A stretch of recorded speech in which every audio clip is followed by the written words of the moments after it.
18 தர்பார் வந்துட்டாயா. வணக்கம், வந்தனம், நமஸ்தே, நமஸ்கார், நமஸ்துதே. நான் உங்க எழில். இது நியூஸ் 18 தர்பார். நம்ம தர்பார்ல இன்னைக்கும் ஏகப்பட்ட விஷயங்கள் உங்களுக்காக காத்துக்கிட்டு இருக்கு. அப்புறம் என்ன, நேரத்தை வீண் பண்ணாம நேரம் போவோம். சீனுப்பு நேரம் இப்ப சீனாக்காரங்க நம்மள அப்படியே அந்தர்பல்ட் அடிச்சு கூப்பிட்டு நாங்க ஒரு ரோபோ பண்ணியிருக்கோம், அது என்னன்னு பாருன்னு சொன்னாவே. காட்டியான்னு சொன்னோம்னா அந்த ரோபோ பல்ட்டி அடிக்கு பாட்டு பாடுது, எல்லா வேலையும் பாக்கு.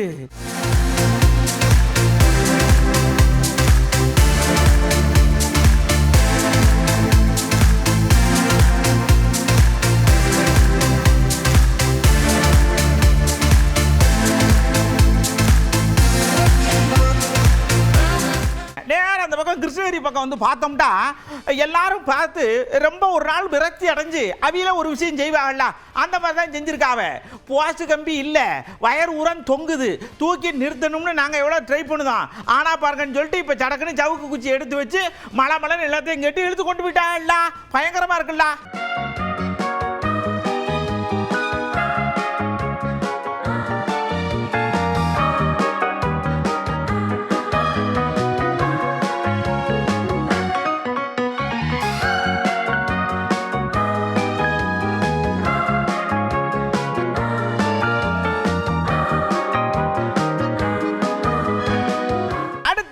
நாம நேரா தஞ்சாவூருக்கு போறோம். அங்க இப்ப அங்கங்க கோயில் திருவிழா நடக்குல்ல, அந்த கோயில் திருவிழா மாதிரி அங்க ஒன்று நடக்கு. அங்க ஒரு வித்தியாசமான நேர்த்திக்கடன் இருக்கு. அந்த ஊர் ஆளை கூப்பிட்டு இது என்ன நேர்த்திக்கடன் கேட்டோம். பாடகட்டி திருவிழா அப்படின்னு சொன்னாவே, என்ன வித்தியாசமா இருக்கு அப்படின்னு கேட்டா, ஆமா பாடகட்டி திருவிழா தான். நீங்க எப்படியா இப்படி இருக்கணும்னு ஆசைப்பட்டீங்கன்னா அதை அப்படியாவே பாடையில போட்டுருவோம்ரா அப்படின்னு சொல்லி பகீர்னு கிளப்புதாவ.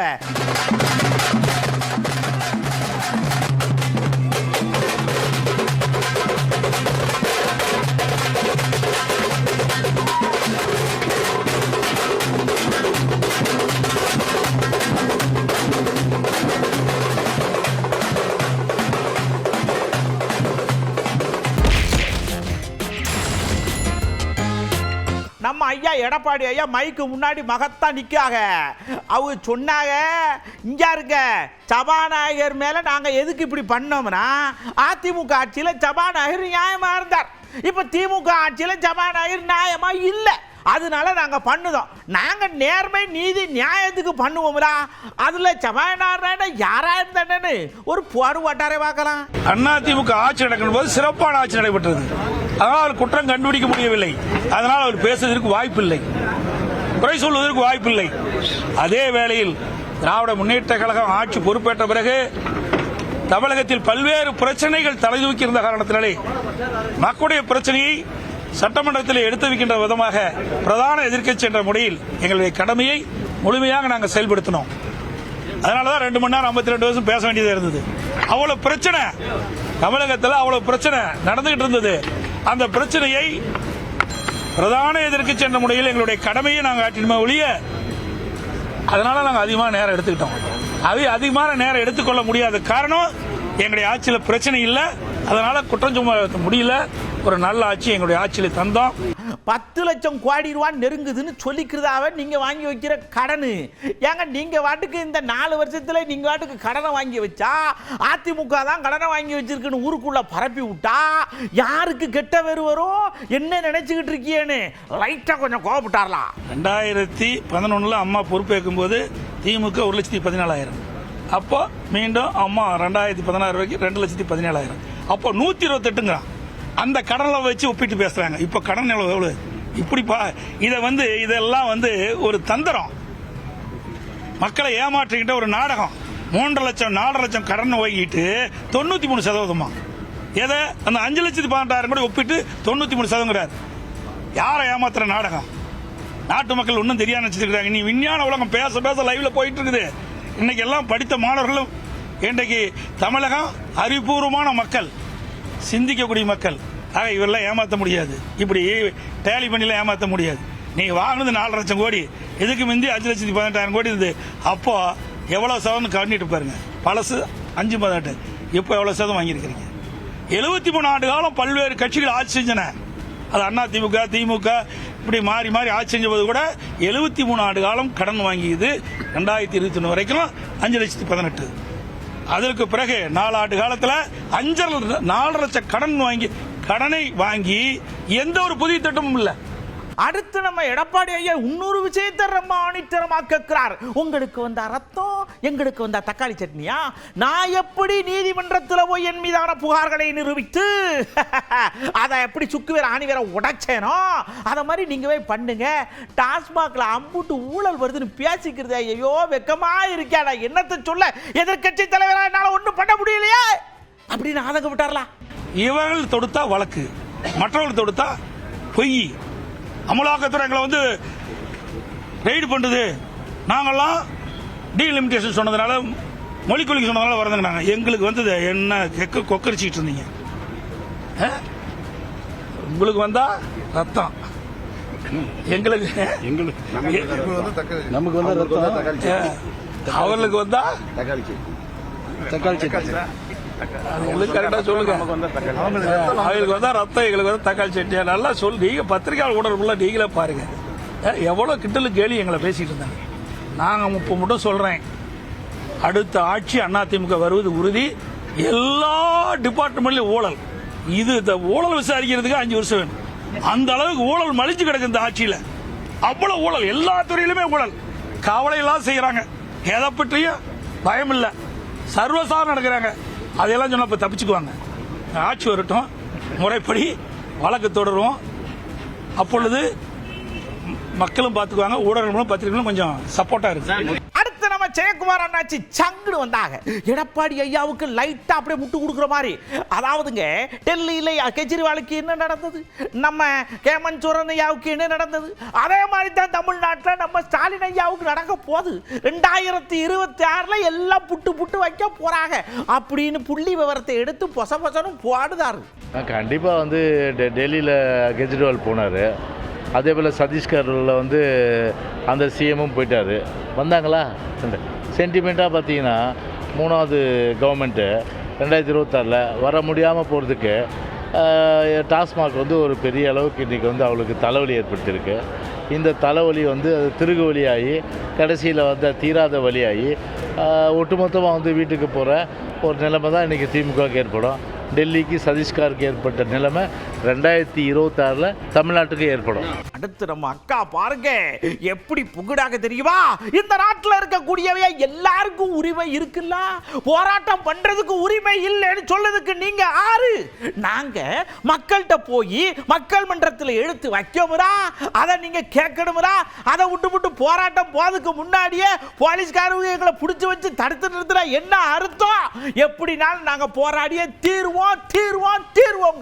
பாரதிய ஜனதா கட்சி எத்தகைய அடக்குமுறைக்கும் நாங்கள் அடங்க மாட்டோம். மக்களுக்காக நாங்கள் போராடித்தான் தீர்வோம். இது ஜனநாயக நாடு, எங்களை தடுக்க முடியாது. காவல்துறை ஏன் இங்கே வந்திருக்கிறார்கள்? என்ன குற்றம் செய்தோம் நாங்க? அவங்க வாரண்ட் வச்சிருக்காங்களா? காலையிலிருந்து வந்து எங்களோட தொண்டர்கள் எல்லாரையும் நான் பாராட்டுகிறேன். எல்லாரும் போர் வீரர்களை போல துணிச்சலாக கைதாகி கொண்டிருக்கிறார்கள். இன்று போர் ஆரம்பித்து விட்டது. தமிழகத்தில் உள்ள ஊழல் அத்தனையும் நாங்கள் வெளிக்கொணர்வோம். அதற்கு பாரதிய ஜனதா கட்சி ஓயாமல் நாங்கள் பாடுபடுவோம். நாங்கள் மக்களோடு இருக்கிறோம் என்பதை நான் தெரிவித்துக் கொள்கிறேன். சரி, இப்ப என்ன அமலாக்கத்துறை ரெய்டு பண்ணிக்கிட்டு கையில் வச்சுக்கிட்டு என்ன வேணாலும் பேசுவீடா? ஆதாரத்தை கொண்டு வாங்கங்க, ரெய்டு பண்ணாங்கல்ல கொண்டு வாங்க அப்படின்னு நம்ம சட்டத்துறை கேட்டிருக்காருல. அமலாக்கத்துறையை ஒரு கருவியாக அவர்கள் பயன்படுத்திக் கொண்டிருக்கிறார்கள். 1000 கோடி ஊழல் என்று சொல்லுகிறார்கள். ரைடு நடந்து எத்தனை நாள் ஆகிவிட்டது? ஏதாவது ஆதாரம் காண்பித்திருக்கிறார்களா? ஆதாரம் இருக்கிறதா? எங்களுடைய அமைச்சர் செந்தில் பாலாஜி அதை தெளிவாக மறுத்திருக்கின்றார். எதையும் என்றாலும் நாங்கள் சந்திக்க தயார் என்று சொல்லியிருக்கிறார்கள். டெல்லி பாணியிலே தமிழ்நாட்டிலே அரசியல் செய்து விடலாம் என்று பாரதிய ஜனதா கனவு கண்டு கொண்டிருக்கிறது.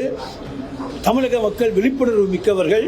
எனவே இங்கே எந்த விதமான பாரதிய ஜனதாவுடைய பாய்ச்சலும் இங்கே செல்லுபடியாகாது என்று நான் சொல்லிக்கொள்ள கடமைப்பட்டிருக்கின்றேன். அப்படியே நம்ம அண்ணன் திருமாண்டன் வந்தாரு. மதுக்கடைக்கு எதிராக இருக்கக்கூடிய விஷயத்துல நான் எல்லாரையும் சப்போர்ட் பண்ணுவேன். ஆனா அதுக்குள்ள ஒரு அரசியல் உள் குத்து இருந்ததுன்னு வச்சுக்கோங்க, ஆதரிக்க மாட்டேன் அப்படின்னு அண்ணன் இந்த பக்கம் ஒரு டிங் அந்த பக்கம் ஒரு டிங் டங்கால்னு போட்டார்லாம். போராட்டத்தை நாங்கள் வரவேற்கிறோம். மதுபானம் முற்றாக தமிழகத்தில் ஒழிக்கப்பட வேண்டும், கடைகள் மூடப்பட வேண்டும் என்பதுதான் எங்கள் நிலைப்பாடு. இந்த நிலைப்பாட்டுக்காக குரல் கொடுக்கக்கூடிய யாராக இருந்தாலும் அவர்களை நாங்கள் வரவேற்கிறோம். ஆனால் அவர்கள் அரசியல் காரணங்களுக்காக அரசுக்கு நெருக்கடி கொடுக்கிற ஒரு உத்தியாக இதை கையாளுவார்களே ஆனால் அதில் அவர்கள் எந்த முன்னேற்றத்தையும் காண முடியாது. அத்தாடி நீ வந்துட்டியா, இந்த ரோட்டில் போவாத அதில் சொல்லுவேன்னு பார்ப்பீடா, அது அப்புறம் சொல்லுவேன். இப்போ இந்த புள்ளக்காடு உங்கள் வீட்டில் சின்ன புள்ளக்காடு இருந்துச்சுன்னு வச்சுக்கோங்களேன், அதுகிட்ட ஏதாவது கொடுக்கணும்னா பார்த்து பதனமாக கொடுக்க.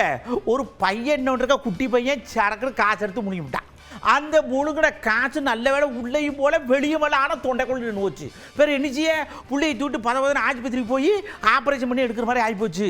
இந்த காசு கீசை வச்சு விளையாடுற வேட்டெல்லாம் வேணாமே புள்ளக்காடுக்கிட்ட.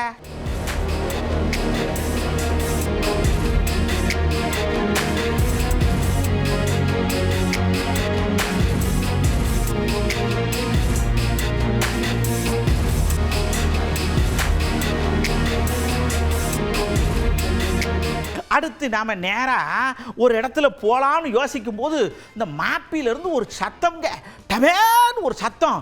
என்னடா ஆச்சு அப்படின்னு பார்த்தா ஒரு வண்டிங்க ரோட்டில் போகிற வண்டி சரிக்கு விழுந்து சருன்னு தேய்ச்சிக்கிட்டே போகுது. இப்படி கண்ட்ரோல் இல்லாமல் போகுது. தேய்க்கிற வண்டியில் பிரேக் எப்படி இருக்கும், அங்கிட்டு எதுக்க வந்த வண்டி அது மேலே ஏறி தடப்புடான்னு போக 4-5 பேருக்கு காயமுங்க. வண்டியில் பிரேக் இருக்கான்னு பார்த்துட்டு ஓட்டப்படாதா?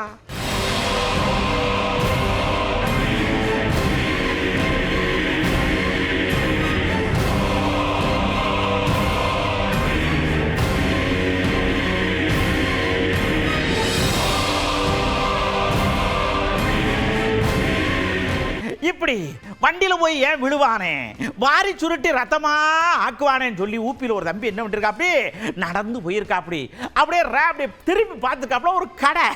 அந்த கடையில் லைட் எல்லாம் இல்லை. ஆஹா, இங்கே கொஞ்சம் ரெஸ்ட் எடுத்தா என்ன அப்படின்னு அங்கே போய் ரெஸ்ட் எடுக்கிற மாதிரி போயிருக்கா. அப்படி பார்த்தா அது செல்போன் கடை. உள்ள இருக்க சும்மா இருக்கிற செல்போனை நாம எடுத்துட்டு போனான்னு சொல்லி சட்டரை தூக்கி கைக்கு சிக்கினதெல்லாம் எடுத்து ஆட்டையை போட்டு போயிட்டா. அப்படி லைட்டா அந்த பையன் திருட்டு வேலை பார்த்திருக்கான் அப்படின்னு தான் நீங்க நினைக்கிறீங்க. திருடன் தாங்க.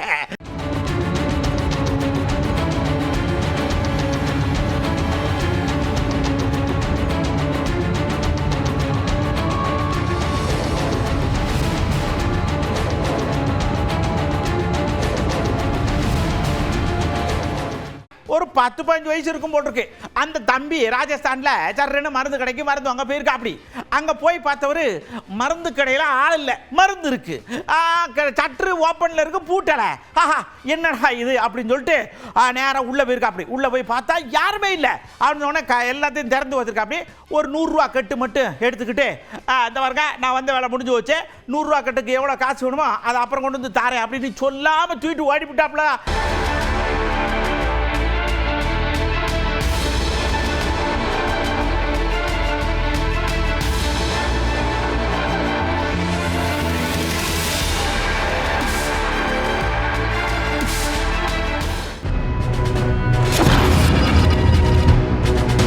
இந்த குழந்தை காடுகளை பார்த்துக்கிறதுல உங்களுக்கு என்ன அவ்வளவு சுணக்கம்? இப்போ வர எல்லாம் இப்படி பண்டிகைகளை என்ன அது வாட்டுக்கு எடுத்து முழுங்கிறது ஏதாவது, அப்புறம் ஆஸ்பத்திரி தூக்கிட்டு போக வேண்டியிருக்கு.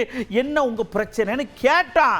அவ சொல்லுதாக வந்துட்டு இப்போ இருக்க ஜென்ரேஷனில் வந்து ஆண் குழந்தைக்கும் சரி பெண் குழந்தைக்கும் சரி எந்த ஒரு பாதுகாப்பும் இல்லை. கல்யாணத்துக்கு போவாங்க அந்த காலத்துலலாம். அப்படி போகிறப்ப தாத்தா இருக்காங்க பாட்டி இருக்காங்கன்னு விட்டு நம்பிக்கை விட்டுட்டு போவாங்க.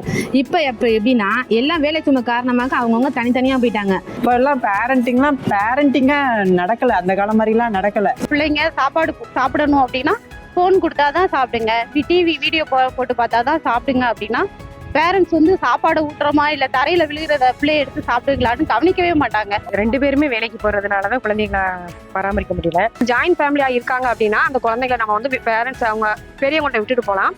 இதே தனி குடும்பமாக இருக்கும்போது கண்டிப்பாக அக்கம் பக்கம் வீட்டை நம்பி இப்போ வந்து விட முடியாத சூழ்நிலையாக இருக்குது. ஏன்னா நம்மளுக்கே தெரியும் குழந்தைய தெரிஞ்சு எதுவும் பண்ண போகிறது கிடையாது, அறியாமல் செய்கிறது தான். அது நாளைக்கு மிகப்பெரிய விளைவுகள் வரும் தெரியாம செஞ்சிருது. நம்ம ஏற்கனவே கூட்டிட்டு போயிருந்திருப்போம், மறுபடி அங்க கூட்டிட்டு போனாங்க, நம்மளா போய் குளிப்போம் அப்படின்னு சொல்லிட்டு இந்த மாதிரி பிள்ளைங்க அந்த இடத்துக்கு போயிட்டு அதுங்களாவே தவறுதலா உள்ள விழுந்துறது, இந்த மாதிரி நிறைய விஷயங்கள் நடக்குது. இந்த சின்ன சின்ன விஷயங்களை கூட அதுங்களுக்கு பார்த்து பார்த்தா செய்யணும். கொஞ்சம் மிஸ் ஆனாலும் அப்புறம் நம்மளுக்கு குழந்தை நம்மளுக்கு இல்லது. நம்மள கொஞ்சம் அக்கறை எடுத்து பார்த்தா அதோட இதை நம்ம குழந்தையில இன்னும் நல்ல முறையில கொண்டு வரலாம். பராமரிப்புல அலட்சியம் அதிகரிக்கிறதான்னு கேட்டா நான் ஆமான்னு தான் சொல்லுவேன். குழந்தைங்களும் வீட்டுக்கு வந்தா போன் எடுத்துட்டு உட்காந்துக்கிறாங்க. பேரண்ட்ஸ் வந்து ஃப்ரீயா இருந்தா போதும், குழந்தைங்கள்ட்ட இருந்து அந்த போனை வாங்குறது இல்லை. வீட்டுல வந்து கூட்டு குடும்பமா இருக்கிறதுனால அவங்க எங்க பிள்ளைகளை பாத்துக்கிறாங்க. நாங்க வேலைக்கு வந்தாலும் அவங்க எங்க பிள்ளைகளை நல்லா பராமரிச்சு நல்லா பாத்துக்கிறாங்க. குழந்தைங்க அப்படிங்கிறது நம்ம உடம்புல பாதி.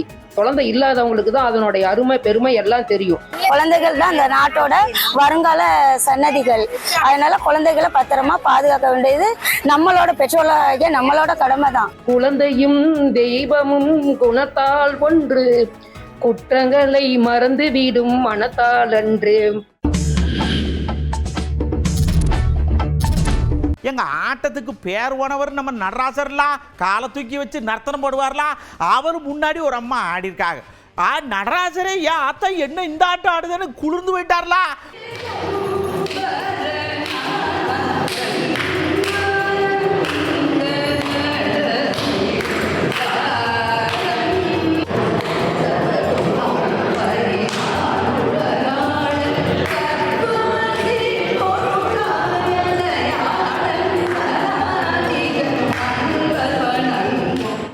பாருங்க, ஆடுறதுல மட்டும்தான் சொர்க்கத்தை பார்ப்போம்னு நினைக்காதீங்க, தேர்லையும் பார்க்கலாம்னு சொல்லியிருக்காங்க. சிவகங்கை பக்கத்துல இந்த கொல்லங்குடி வெட்டுடையாரம்மன் கோவில் ஒன்று கோயில் இருக்குங்க. அந்த கோயில்ல தான் தேரை இழுத்துருக்கிறாங்க.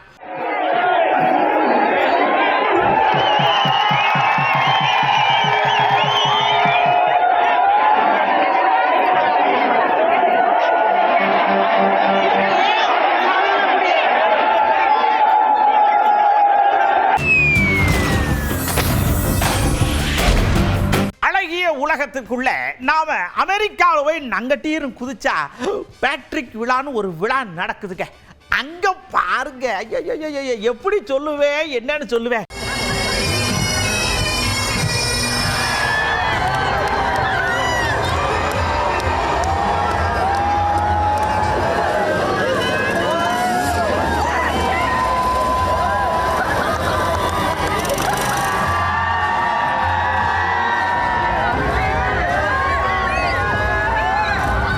நம்ம ஐயா போப்பையா இருக்காங்கல்ல, அவங்களுக்கு உடம்பு சரியில்லை, ஆஸ்பத்திரியில் சேர்த்துருக்காங்க. எல்லாரும் போய் அவர் நல்லா குணமாகி வரணும்னு வேண்டுதாக.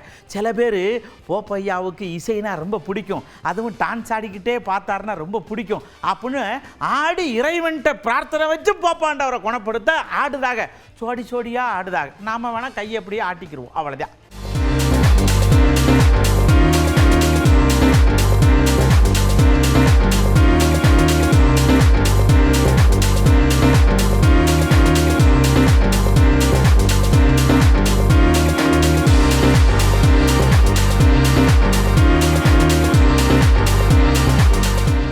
ஹென்ரின்னு ஒருத்தருங்க, மனுஷன் ஏகத்துக்கும் கலை வித்தகராக இருப்பார் போட்டு. இந்த பாரிஸில் ஆடை கண்காட்சி நடக்குல்ல, இறக்கியிருக்காரு மனுஷன் ட்ரெஸ்ஸை கொண்டு வந்து மொள மொள மொள மொளன்னு இந்த 310 அப்படின்னு சொல்லுவாங்கல்ல, அதை விட மோசமாக கொண்டு வந்து டிசைனாக இறக்கியிருக்காரு. பார்க்கறதுக்கு தான் கொடுத்து வைக்க, வாங்க கொடுத்து வைக்கலையேன்னு பல பேர் வாயை புழக்காக.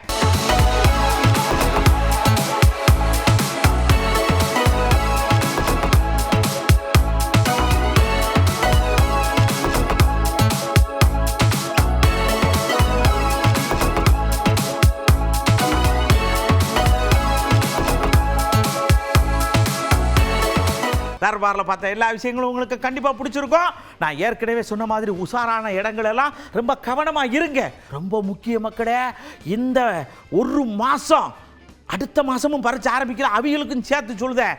எல்லாரும் பரீட்சையை கண்ணுங்க எடுத்துவா எழுதி பாஸ் பண்ணி சரக்குன்னு போயிடணும். அடுத்த தர்பாரில் உங்களை சந்திக்கிறேன், ஓகேவா? அது வரைக்கும் உங்களிடமிருந்து அன்போடு விடைபெற்றுக் கொள்வது உங்கள் அன்பு நண்பன் எழில். வணக்கம் மக்களே. 18 தர்பார் வந்துட்டாயா.